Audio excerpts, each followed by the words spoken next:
First off, just got to kind of tip your hat to Texas A&M. They got a good football team. They were able to run the football. Were able to convert third downs. They kept us from making explosive plays. Eliminated really kind of our run game. They dominated the time of possession, which eliminated a lot of the opportunities for our guys. So it just kind of squeezed us out, and we just couldn't get off the field on third down and couldn't create enough momentum offensively. Had negative plays on the 3 sacks that hurt us. You just have to give them credit. They got a good football team, I think when you look at this season, first thing is just really our administration and our medical staff just being able to be able to have a season. I said it to the team in there, coming back on June the 8th. And, these guys, we didn't know what we were getting into, but the courage that they had, just kind of the want to or the will to just kind of keep keeping on, I thought says a whole lot about these guys. I think there was a lot of lessons for everybody to learn during this whole time, but it's really kind of really appreciate our fans for coming and supporting us. I know it means a lot to everybody involved in the organization, and it's been an unusual year, but for these guys, there's something that they can hold their head up about. It looked like when this season started that we wasn't going to have college football, and when the momentum started, I think it says a lot about our players sticking with it and everybody in the SEC really kind of keeping college football going. So, but I'll take any questions. Questions? We'll start with David Oven. Jeremy, when you start assessing this season, how would you assess you guys' results on the field after 10 games? Well, we obviously went 3-7. That's not what we want to do. It's hard to compare. From one school to another school, the circumstances around this season. I know just talking to some of my peers, there's some weeks it's been like a normal year, and there's some weeks it hadn't been. So it's one of the things I think says a lot about the players is they just kind of stuck it through. You just kind of stuck with it. Like a couple of weeks ago, we had a lot of guys that hadn't practiced in 2 weeks, but yet they want to play. So things that they didn't have control over, they hung in there. And with our team, we didn't have many opt-outs. We didn't, our guys played hard all the way to the end. So when you look at, it's kind of like I'm talking to them, you're looking at what we need to do moving forward. You can kind of look at the team down there. I thought today, if you look at what Texas A&M did, they were able to run the football. They converted third downs. I think they were 10 for 14 on third down. Created a few explosive plays in there. When we created explosive plays offensively, we scored touchdowns. But as the game went, we didn't get as many explosive plays, and it was tougher for us to score. So just kind of looking at that team and just kind of comparing of what we got to do to get on their level, something we're talking about with the players after the game. David Pascal, then Blake Topmeyer. Jeremy, why didn't Eric Gray play today? He was unavailable. Blake? Jeremy, there was a report that came out today that stated that your program's under investigation from the NCAA and internally on allegations of recruiting and impermissible benefits. Is that accurate, and what's your understanding of where that stands? Well, I hadn't seen no article or anything like that, but anytime in college football or college athletics, you have typical compliance stuff, and that's all I know. Is your program continue to be interested in a bowl bid? Do you know where you stand on that? Has anything changed there? I don't I don't think that anything would change from our end. So we're preparing like we're going to be in a bowl. If we're not, we're not. But that's the only way we know how to do is just prepare to move forward like we were. Teresa Walker, then Gustavo. Yeah, Coach, Eric Gray, was he out because of injury, COVID issues? Why was he unavailable today? The entire year, we've really, when it's come to our guys from injury to COVID or for whatever reasons, we've always said they're unavailable. Gustavo. Coach, third game with JT Sherrout and Harrison Bailey, each one had a touchdown. How do you assess, this final game, those last three games with those two quarterbacks playing, in the field? Well, Harrison does a lot of really good things, okay?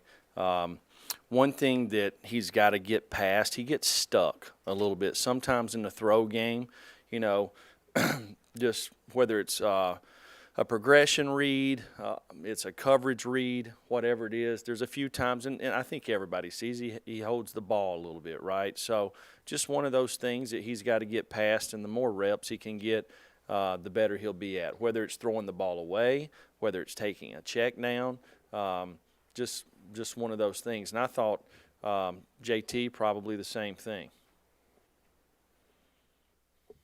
Joe Rexroad, then Nick Hill.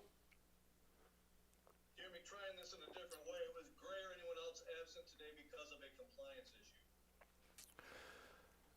Say it again.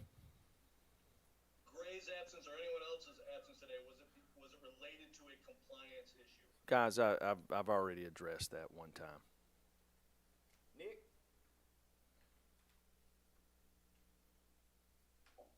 Nicholas Hill, are you there? All right, next question. Anybody? Any other questions? Hey, hear me now? Yes. All right. So, Texas A&M had around 82 plays. You guys had around 31. Just what do you think was the main factor in causing that imbalance between the two teams? Do you think it was more your defense struggling to get them off the field on third down, or was it more about your team not being able to run and sustain drives? Yeah, I think it's probably all the above. We're 1 for 6 on third down. They're 10 for 14. They were able to run the football. We were not. So anytime you can extend drives, I mean, just the first third down of the game, right? It's 3rd and 10, we jump off sides. It's 3rd and 5, they convert it. It's another time in the game, they bolt the back. We don't peel the back, get a 3rd down. I mean, they got a really good football team with an experienced quarterback. So they're going to make some plays, right? It's the one thing that we have to do, and we've done this too many times, is we can't beat ourselves. We've got to make the other team beat us. Being 1 for 6 on third down and not establishing the run, is not good. But you look at it, we create an explosive play, and then we take a shot down the sideline, all right? For whatever reason, they don't call pass interference. So it goes back to 2nd and 10, right? So you want to get half of it back. You're going to throw an RPO, and we throw a bubble for a 7-yard loss. Excuse me. I mean, now it's 3rd and 17. It's hard to convert 3rd and 17s, right? Or we create a big play offensively by being aggressive and throwing the ball down the field. We're going to do it again, and then we sit there and we take a sack fumble by holding the ball, or take another sack. That happened 3 times where we created some explosive plays, but then we sat there and kind of shot ourselves in the foot, so to speak. Not really making them have to defend us on some stuff. If you're going to be aggressive, sometimes it's not there, right? Just take the ball, check it down, throw it away. We'll play 2nd and 10. Ben McKee. Coach, A&M had a lot of success with their backs out of the backfield. Seemed like they were wide open fairly often. What was the issue there? Well, there was a couple of times that our linebacker had the back out of the backfield. In our defense, we have mechanisms that can get you out of issues, so to speak. So if we're bringing a pressure and a linebacker's got a back and the back's really chowed out or fixing to get out, we have butch calls, we have spear calls to execute it, right?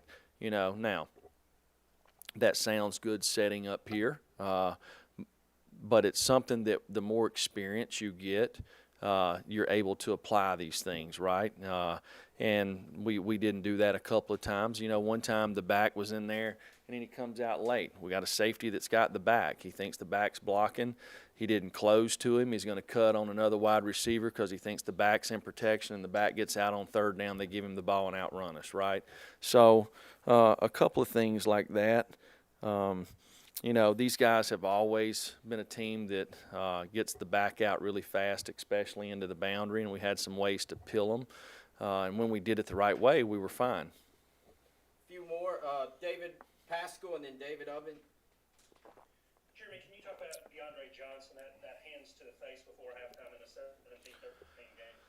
Yeah, I didn't see it. You got them in 3rd and 14 or whatever, and they convert there on a penalty. I mean, you obviously can't hit the quarterback late. I didn't see it, so I mean, I don't know. You can't do it, right? David. And then, do you feel confident that you'll be the coach moving forward? I know that there have been 3 changes already in a year where people didn't think there would be any, so it's hard to take anything for granted. But do you feel confident you'll be the coach moving forward? Yeah, I think absolutely. If you look over the first 2 years we were here, right? Where we at when we got to this? When we got here, I've said it before. From personnel, culture, what we're building. Okay, and I get it. 3 and 7 is not where we want to be, right? But there's one thing that I can say. I can lay my head down on my pillow every night and know that I've done everything that I could possibly do to make sure that we protected everybody in our program. I wasn't looking for a competitive edge. There's lots of things that we didn't know about. If we were going to have a COVID season again, I probably would be a little more prepared to handle it.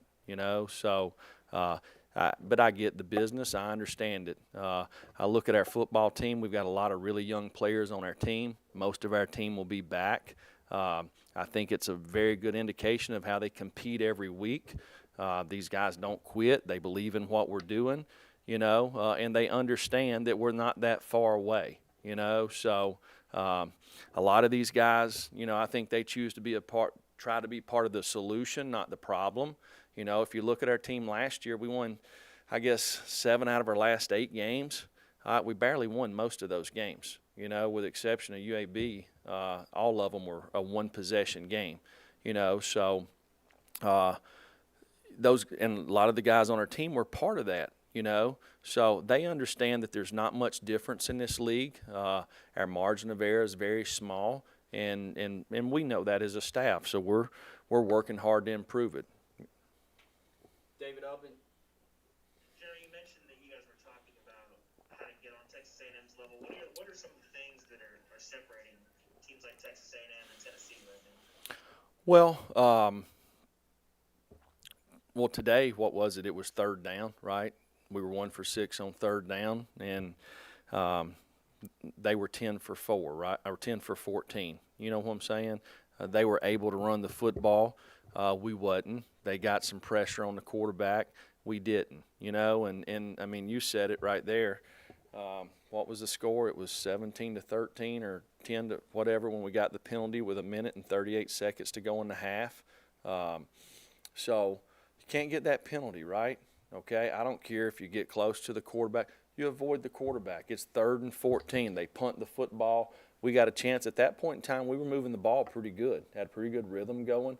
Just those little bitty things, right? I mean, you can look at it every week. There's not much difference in winning and losing in this league, okay? And the first thing you have to do is not beat yourself. You got to make the other team beat you. We'll close with Mike Wilson. We have players outside waiting. Jeremy, how important was Chris Plank to the program this year, getting you guys to a place where you could play all 10 games and just the education process with COVID? Well, if they gave away a Heisman for the medical staff across the country, my vote would be for Dr. Klink. Just being as the leader of this organization, he gave me confidence in what we were trying to get done. You know, there were so many unknowns, and he gave the players confidence, and just, you know, and he was honest. He was honest with exactly what this virus entailed. I mean, so I can't say enough really good things about our medical staff and how they help lead not just football but all the sports here at Tennessee. Dr. Klink, he done a fantastic job. All right, thank you. We have players coming shortly.